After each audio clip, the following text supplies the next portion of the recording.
Сәлем достар, бүгінгі видеода лакомка пісіретін боламыз. Мен қамырымды алдын ала илеп дайындап алған болатынмын.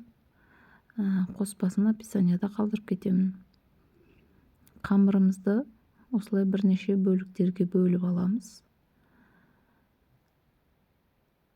Менен бұл бір зуаладан өте көп лакомка шықты. Қамырларымыздан осындай бөлінген бірнеше бөліктерді жайып аламыз. Қатты жұқа болып кетпеу керек. Биіктігі 1-1,5 сантиметр қылсаңыздар жеткілікті. Осындай ортасынан бөліп табамызға салатын боламыз. Үстіне жұмыртқаны жағып әсел пешімізге салатын боламыз. Салғанша 15 минутқа тындырып қойыңыздар.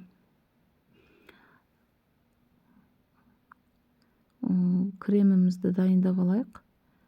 130 грамм сары майымызды, 250 миллиграмм қойытылған сүтімізді араластырып аламыз. Жаңағы пештен шыққан лакомкаларымызды суытып алып, ішіне кремді жағатын боламыз. Бетіне жаңғақты жағып жіберсеңіздер өте әдемі көрінетін болады. Қолдап кеткендеріңізге рахмет.